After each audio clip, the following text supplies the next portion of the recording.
प्राचीन काल में धार्मिक आंदोलन चला है। क्यों चला था आप जानते हैं? भारत में सबसे पहला अगर सभ्यता का विकास हुआ था तो हुआ था हड़प्पा सभ्यता। जब हड़प्पा सभ्यता का पतन हुआ था तब चला था वैदिक सभ्यता। और वैदिक सभ्यता भी दो कालखंड में पढ़ा जाता है। एक ऋग्वैदिक काल जिसमें सामाजिक संरचना थोड़ा बेहतर था, एक उत्तर वैदिक काल जिसमें सामाजिक संरचना में जटिलता आई। ठीक है, उसी के फलस्वरूप उस समय भारत में 6वीं शताब्दी में क्या चला था? प्रथम धार्मिक आंदोलन चला था। जो भारत में चला था वो सबसे महत्वपूर्ण धार्मिक आंदोलन में था जैन धर्म और बौद्ध धर्म हुआ करता था। लेकिन उस समय विश्व के समकक्ष भी धार्मिक आंदोलन चल रहा था। जैसे चीन में चल रहा था कौन सा? कन्फ्यूशियस चल रहा था। ईरान में कौन सा चल रहा है? ज़रथुस्त्र चल रहा है। और यूनान में सुकरात और प्रोटैगोरस नामक व्यक्ति चला रहे थे यूनान में धार्मिक आंदोलन। और भारत में इस समय चल रहा था कौन? जैन धर्म और बौद्ध धर्म। लेकिन इस समय धार्मिक आंदोलन क्यों नहीं चला था? इसका कारण था वैदिक सभ्यता का, ठीक है, वैदिक कर्मकांड के विरोध में चलाया गया धार्मिक आंदोलन था। जो भी जैन धर्म था या बौद्ध धर्म था वो धार्मिक आंदोलन के विरोध में चलाया गया था। और जो सबसे पहला है वो जैन धर्म है। जैन जो है जी शब्द से बना है, जी धातु से बना है, जिसका अर्थ क्या होता है? जीतने वाला, जिसने ज्ञान इंद्रियों पर जीत हासिल कर ले। जैन धर्म में कुल कितने तीर्थंकर हुए? 24 तीर्थंकर हुए हैं। जो पहला तीर्थंकर थे उनका जो थे ना थे ऋषभ देव थे। और वही कहा जाता है जैन धर्म के संस्थापक जो थे वो क्या थे? ऋषभ देव थे। और ऋषभ देव का जन्म कहाँ हुआ था? ऋषभ देव का जन्म हुआ था अयोध्या में जन्म हुआ था। और इनका जो प्रतीक चिन्ह हुआ करता था ना वो बैल था। और इनका पुत्र का नाम हुआ करता था भरत और बाहुबली। और यही है बाहुबली या गुप्तेश्वर जो दक्षिण भारत में इनके नाम पर मंदिर का निर्माण किया गया था, जैन मंदिर का निर्माण किया गया था।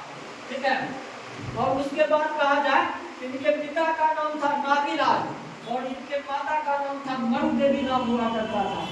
दूसरा अगर तीर्थंकर की बात कहा जाए तो दूसरा तीर्थंकर का नाम था अजितनाथ। और अजितनाथ का प्रतीक चिन्ह क्या हुआ करता था? हाथी।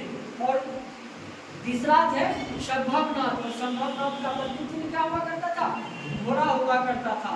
अगर महत्वपूर्ण तीर्थंकर की बात कहा जाए तो उसमें एक मल्लिका नाथ की नाम आता है। और ये कहा जाता है इनका जन्म मिथिला में हुआ था। और पहला तीर्थंकर इनको बताया जाता है।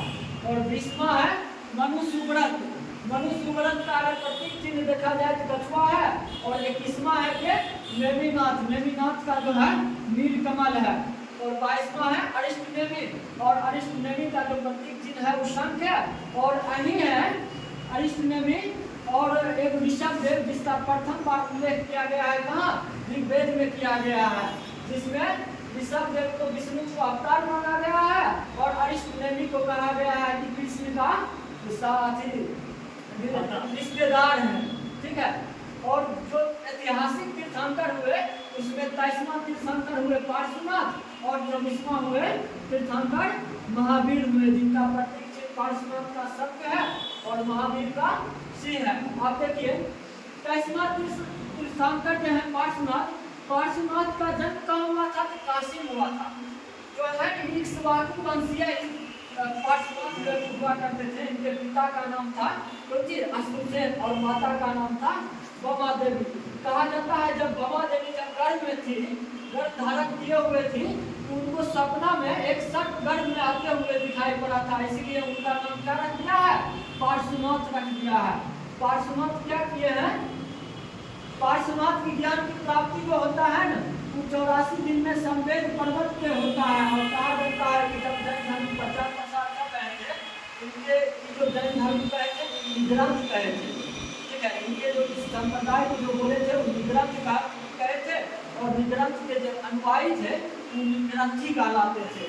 इन्होंने क्या कहे? 4 गो वर्ग को जोड़ा है। 4 गो वर्ग कौन?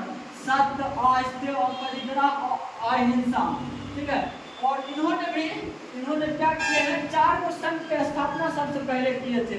4 गो संघ में जो पहला संघ की अध्यक्षता जो कर रही थी ना उनका नाम था कुसुमचला था। और कहा जाता है मृत्यु जो होता है इनका पार्श्वनाथ का वो हो जाता है 100 वर्ष की अवस्था में संवेद पंडित को इनका मृत्यु हो जाता है, और जहाँ पर इनका मृत्यु होता है उसको जैन सिद्ध स्नान बोला गया है, जैन सिद्ध स्नान बोला गया है। ठीक है, उसके बाद अगर कोई आते हैं तीर्थंकर, तो 24वां तीर्थंकर आते हैं महावीर आते हैं, और महावीर के काल में जैन धर्म अपना स्वरूप में आया था, और कहा जाता है सबसे अधिक संगठित और विकसित करने का श्रेय जैन धर्म को महावीर को ही प्रदान किया जाता है। और इनका जन्म कहाँ हुआ था? तो बिहार के वैशाली प्रांत के कुंडल ग्राम में हुआ था, यात्री कुल में हुआ था। ठीक है, कोई किताब 540 और कोई किताब 599 लिखता है। महावीर स्वामी का पिता का नाम सिद्धार्थ हुआ करता था, और इनका बचपन का नाम खुद वर्धमान हुआ करता था। इनकी माता का नाम क्या था? त्रिशला हुआ करता था, और त्रिशला किसकी बहन थी? चेतक की बहन हुआ करती थी। और इनका जो शादी हुआ था यशोदा से हुआ था, और इनकी पुत्री का नाम क्या था? प्रिया दर्शनी था, और दामाद का नाम क्या था? जमाली था। क्या हुआ कि जब महावीर 28 वर्ष की अवस्था में थे तो इनके पिता का मृत्यु हो जाता है। जब मृत्यु हो जाता है तो 30 वर्ष की अवस्था में वो क्या करते हैं? अपने भाई बड़े भाई नंदी वर्धन से आज्ञा लेकर के घर को त्याग कर देते हैं। जब घर को त्याग करते हैं तो कहा जाता है एक ही वस्त्र धारण कर 13 महीना गुजार लेते हैं, और उनके शरीर पर कीड़ों मकोड़े बैठने लगता है। तब उस स्वर्णा बालुका नदी में स्नान करके उस दिन से निवस्त्र रहने लगे। उसके बाद वही कदम में वो नालंदा जाते हैं घूमते फिरते, और नालंदा में उनकी भेंट होती है किससे? मोगली पुत्र गौशाला से होती है। मोगली पुत्र गौशाला से उनका भेंट होता है, और हुआ कहा जाता है 6 वर्ष उनके साथ रहे, हुआ भी संतुष्ट न हुए, उसे छोड़ करके चल आए कहाँ? जो बालिका नदी पर ध्यान आदि किए। फिर कहा जाता है 12 वर्ष तपस्या करने के बाद उनको ज्ञान की प्राप्ति कहाँ होता है?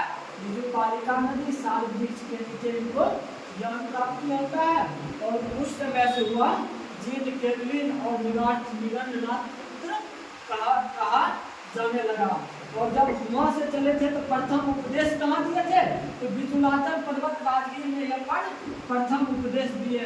और यही महावीर है जो 4 व्रत में एक 5वां महाव्रत जोड़ा था, ब्रह्मचर्य। ठीक है, ब्रह्मचर्य जोड़ा था, और ब्रह्मचर्य जोड़ने के बाद यही है महावीर जो कहाँ पर पावापुरी में 11 गण की स्थापना किए थे, और प्रत्येक गण के अध्यक्ष को गंधर कहा गया है। प्रत्येक गण को गंधर कहा गया है। उसी में महिला गण के जो सदस्य अध्यक्ष थी वो चंदना हुआ करती थी, और कहा जाता है इनका मृत्यु जो होता है ना 72 वर्ष की उम्र में हो जाता है। ठीक है, और अगला जो है